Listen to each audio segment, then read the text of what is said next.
Hello students, welcome to R K unique study centre. আজকের ক্লাসে তোমাদের রায় মার্টিন প্রশ্নবিচিত্রার ইংরেজির যে 15 নম্বর স্কুলটা রয়েছে, শ্রীরামপুর ইউনিয়ন ইনস্টিটিউশন, এই স্কুলের সব প্রশ্নের উত্তরগুলো নিয়ে আলোচনা করব। সো তোমরা প্রথম থেকে শেষ পর্যন্ত ক্লাসটি দেখতে থাকো।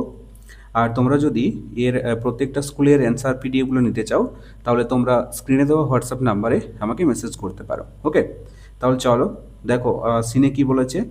Read the following text carefully and answer the questions given below. পাঠ্যটি ভালো করে পড়ো এবং নিচে দেওয়া প্রশ্নগুলির উত্তর করো।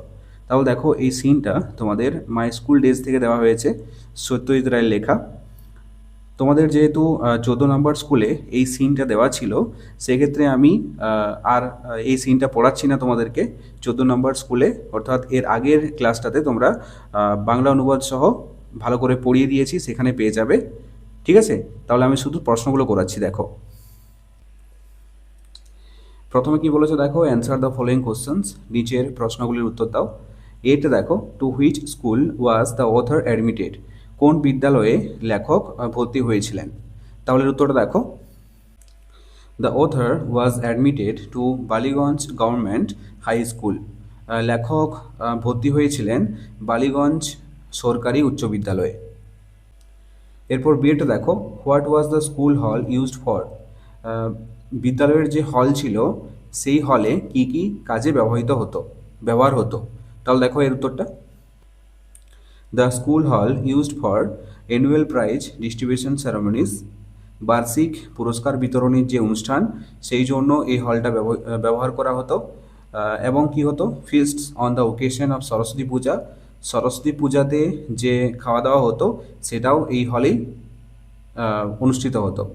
অ্যান্ড স্টেজিং প্লে, এবং এই হলে যে নাটকগুলো ছিল সেই নাটকগুলো প্রদর্শিত করা হতো। ওকে, এরপর সিএটা দেখো, what was the name of the Shakespearean play that was performed in the school হল। শেক্সপিয়ারিয়ান যে নাটক, সেই নাটকটার কি নাম ছিল যেটা বিদ্যালয়ের হলে অভিনীত হয়েছিল। তাহলে দেখো, the name of the Shakespearean play that was performed in the school was the merchant of Venice. Shakespearean নাটকের নাম ছিল যেটা বিদ্যালয়ের হলে অভিনীত হয়েছিল, তার নাম কি ছিল, এটা হবে দ্য মার্চেন্ট অফ ভেনিস। এরপর ডিএটা দেখো, name the two foreign actors mentioned by the author. লেখক যে দুজন বিদেশি অভিনেতা অভিনেত্রীর নাম উল্লেখ করেছেন তাদের নাম কি কি। তাহলে দেখো, the two foreign actors mentioned by the author, লেখক যে দুজন বিদেশি অভিনেতা অভিনেত্রীর নাম উল্লেখ করেছেন তারা হলেন were Greenberg and Selim, Greenberg এবং সেলিম। এরপর দেখো বিয়ে বলেছে, write T for true and F for false statements in the given boxes. নিচের স্টেটমেন্টগুলি যদি ঠিক হয় তাহলে পাশের বক্সে টি লিখবে, আর যদি ভুল হয় তাহলে পাশের বক্সে এফ লিখবে। তাহলে এটা দেখো, the author went to Ballygunge government high school with his mother.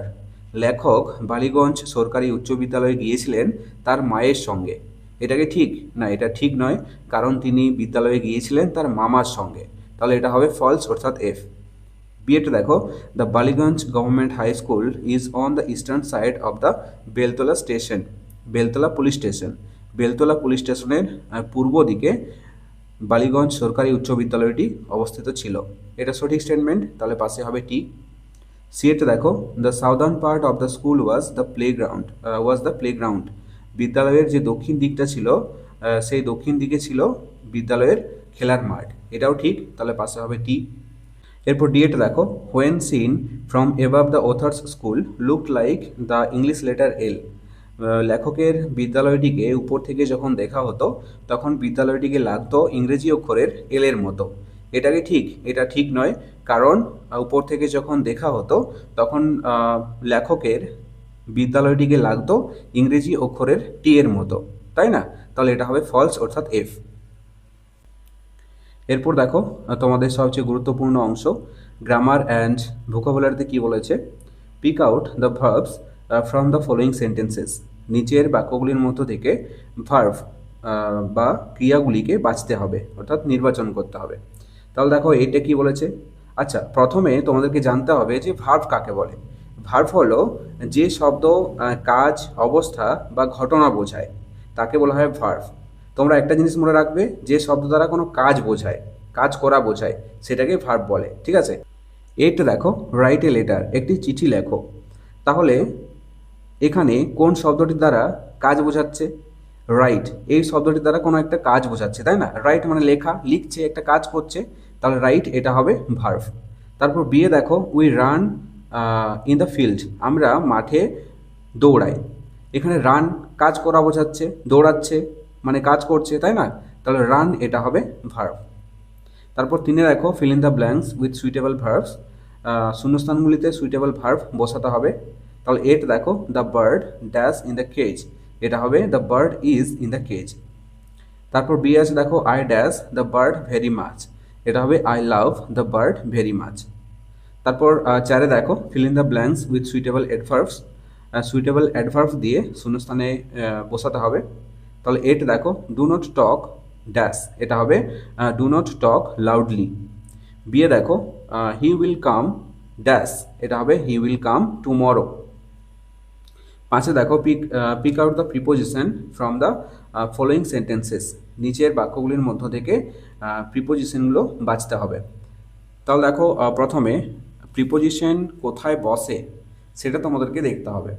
Preposition কোনো নাউন বা প্রোনাউনের আগে বসে, ঠিক আছে? এখানে দেখো, এটা কি আছে, কাম উইথ মি, এখানে মি এটা হচ্ছে প্রোনাউন, ঠিক আছে? তাহলে প্রোনাউনের আগে কি বসেছে? উইথ বসেছে, তাহলে উইথটা হবে প্রিপোজিশন। তারপর বিয়ে দেখো, সিট বিসাইড মি, আমার পাশে বসো। মি এটা হচ্ছে প্রোনাউন, প্রোনাউনের আগে বসেছে কি? বিসাইড, তাহলে বিসাইডটা হবে প্রিপোজিশন। এরপর সিয়ে দেখো, the fan is over our head, ফ্যানটা রয়েছে আমাদের মাথার উপরে। এখানে দেখো, হেডটা হচ্ছে নাউন আর আওয়ারটা হচ্ছে পজেসিভ অ্যাডজেক্টিভ, তাহলে এই দুটোর আগে কি বসেছে? ওভার, অর্থাৎ ওভার এটা হবে প্রিপোজিশন। ডিএট দেখো, হি গোজ টু স্কুল, নাউন কোনটা? নাউন হচ্ছে এখানে স্কুল, তাহলে নাউনের আগে বসেছে মানে এটা হবে প্রিপোজিশন। ওকে। এরপর ছয় দেখো, fill in the blanks with suitable conjunction, conjunctions মানে হচ্ছে তোমার লিঙ্কার ওয়ার্ড বসাতে হবে। তাহলে এট দেখো, he is poor dash honest, এটা হবে he is poor but honest, সে গরিব কিন্তু সৎ।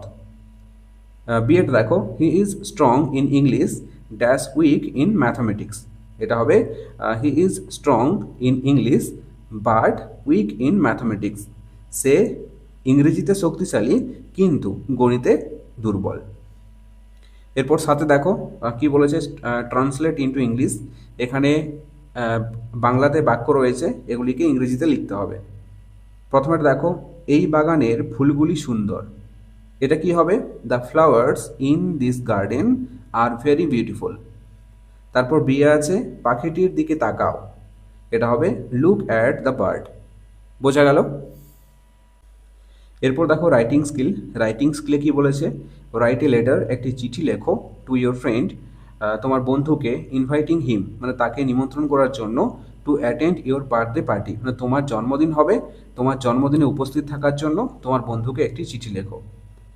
অথবা দিয়ে দেওয়া আছে দেখো, রাইট এ লেটার, একটি চিঠি লেখো, টু ইয়োর ফ্রেন্ড, তোমার বন্ধুকে, inviting him to spend the summer vacation with you মানে তোমার সাথে গ্রীষ্মের ছুটি কাটাবে, সেই নিয়ে তোমার বন্ধুকে একটি চিঠি লিখতে হবে। আর নয়ে আছে, রাইট এ স্টোরি, একটি গল্প লিখো, ইউজিং দ্য ফলোয়িং পয়েন্টস, নিচের যে পয়েন্টগুলো দেওয়া আছে এগুলি ব্যবহার করে, add a suitable title to it, এবং এটার একটা সুইটেবল শিরোনামও দিতে হবে। অথবা দিয়ে দেওয়া আছে, রাইট এ স্টোরি, একটা গল্প লিখো, with the help of the following points, নিচের পয়েন্টগুলো ব্যবহার করে, add a suitable title to it, এবং এটার একটা সুইটেবল শিরোনাম দিতে হবে। তাহলে দেখো, রাইটিং স্কিলে যতগুলো লেটার এবং গল্প দেওয়া আছে সেগুলো আমি লিখে দিয়েছি, তোমরা দেখে নাও।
সো এই ছিল আজকের ক্লাসটি কেমন লাগলো অবশ্যই কমেন্ট করে জানাও। আর যদি ভালো লেগে থাকে তাহলে অবশ্যই একটি লাইক করে দিও। আর ছোট্ট বন্ধুরা, তোমরা যদি আমার চ্যানেলে নতুন হয়ে থাকো তাহলে অবশ্যই সাবস্ক্রাইব করে পাশে থাকা বেল আইকনটি প্রেস করে রাখো। এটা তোমাদের ইংরেজির কোশ্চেন ব্যাংকের লাস্ট ক্লাস।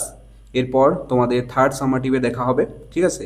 তোমরা যতগুলো প্রথম থেকে শেষ পর্যন্ত পড়েছো সবগুলো একবার করে রিভাইজ দেবে। সামনেই পরীক্ষা, আগস্টের মনে হয় আগস্টের ফার্স্ট উইকে তোমাদের পরীক্ষা হবে, ঠিক আছে? তোমরা ভালো করে প্রিপারেশন নাও, ঠিক আছে? আর গ্রামার অ্যান্ড ভোকাবুলারি যতগুলো রয়েছে একদম প্রথম থেকে লাস্ট পর্যন্ত সবগুলো বারবার রিভিশন দেবে। প্রত্যেকটা প্রশ্ন ধরে ধরে রিভিশন দেবে, ঠিক আছে? চলো, দেখা হচ্ছে নেক্সট কোনো ক্লাসে। ততক্ষণ পর্যন্ত বাই বাই, টেক কেয়ার।